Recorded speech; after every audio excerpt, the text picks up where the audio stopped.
All right, this video looks at the teacher, and you'll see these topics examined here. First, Brett Favre is in Minnesota. It's a great thing. Teaching is this. Here's the formula.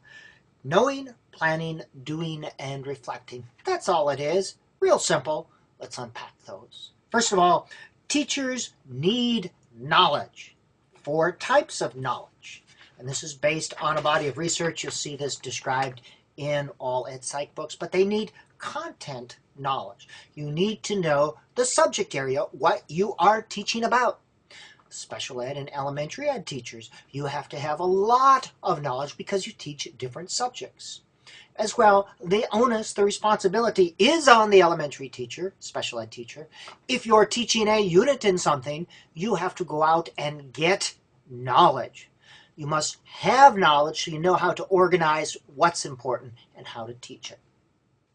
Pedagogical knowledge is knowledge of the strategies and techniques for teaching, such as cooperative learning, questioning, inquiry, direct instruction. Pedagogy means science of teaching. Pedagogical content knowledge means you know how to teach different subjects. You know the best way to teach reading. You know the best way to teach math or science. You know how experts learn these subjects versus novices. Pedagogical content knowledge. And fourth, you have knowledge of learning and learners and learning theory, and that's what educational psychology is. Not so much of that, a lot of that, and little of that along the way. But you'll see why this is based on learners and learning, and we could add teaching in there. Planning is the second part. Good teachers do it. Learning doesn't happen by accident. Winging it is for the birds. You can't rely on the strength of your personality. Good teachers plan their learning experiences. A body of research says it increases learning. More time on task, time not wasted. Organized body is easier to assimilate by the learners. And it reduces problems. There's a negative correlation. Planning goes up, behavior problems go down. Students not frustrated because they don't understand. There is no idle time. Planning, good. Doing, these are the teaching strategies, the pedagogical strategies, and performance, such as eye contact, voice, pacing, moving around the room. All of this. Reflecting is 3 parts. Evaluative reflection. How did the lesson go? Good teachers still have lessons that go down the toilet.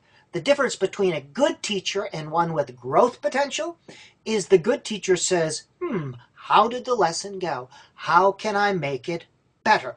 What could I have changed? The teacher with growth potential says, oh, those students, or looks at some other excuse. Good teachers always say, how did it go? Reflecting also has to do with theoretical reflection. Does this align with theories of teaching and learning? Does it align with a body of research? Does it align with what research says is the best way to teach and learn? Some people will call this dispositions as well, and we'll talk about that in just a minute. But reflecting is a type of disposition. Just wanted to put that in your mind. So what do you suppose is the most significant variable in determining how much learning goes on in school? What's the most important thing? Any of this stuff? Any of it? Any of it? Coming? No! It is you, the teacher. The teacher is the most significant variable in determining the quality of education. If we want to improve education, should we do all this? What's the most effective way? It is focusing on the teacher to improve education. Recruit, make sure we get or attract intelligent, creative, innovative, caring, dedicated, hard-working people in the field.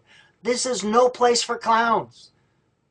And then professional development. There's no program in the world that creates a finished teaching product in 3 or 4 semesters. We create teachers who have begun the journey, who are ready to learn how to teach.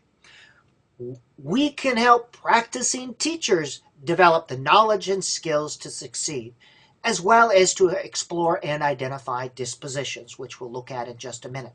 But professional development starts when you start teaching. It ends when you stop teaching. Those magic teachers that I have known are continuing learning to the end of their teaching days. To improve education, we must improve, or you don't must, but to improve education, improve you, the educator. This means both personal growth and professional growth. Indeed, the two go together. This is a very human endeavor.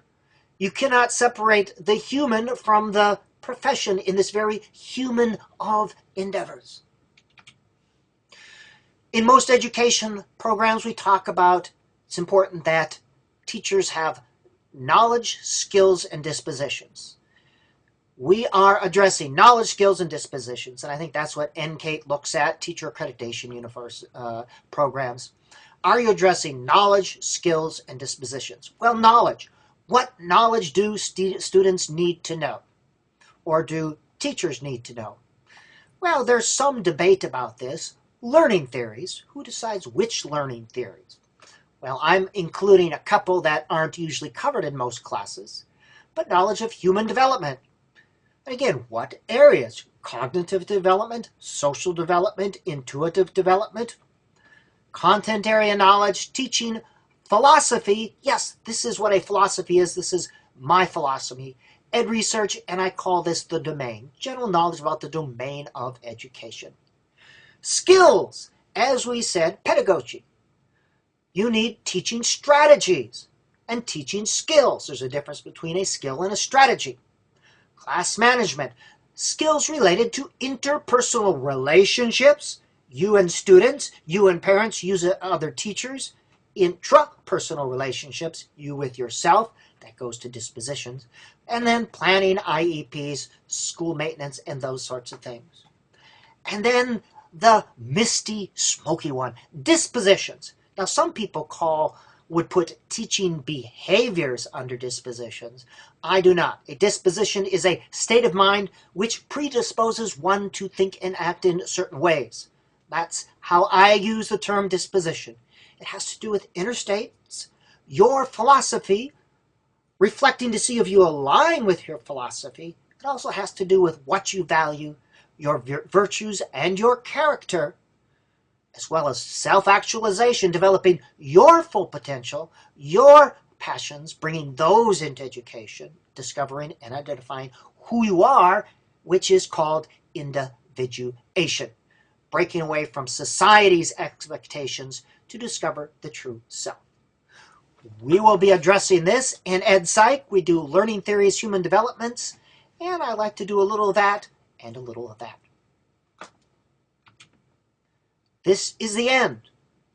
Teacher, knowledge, planning, doing, reflecting.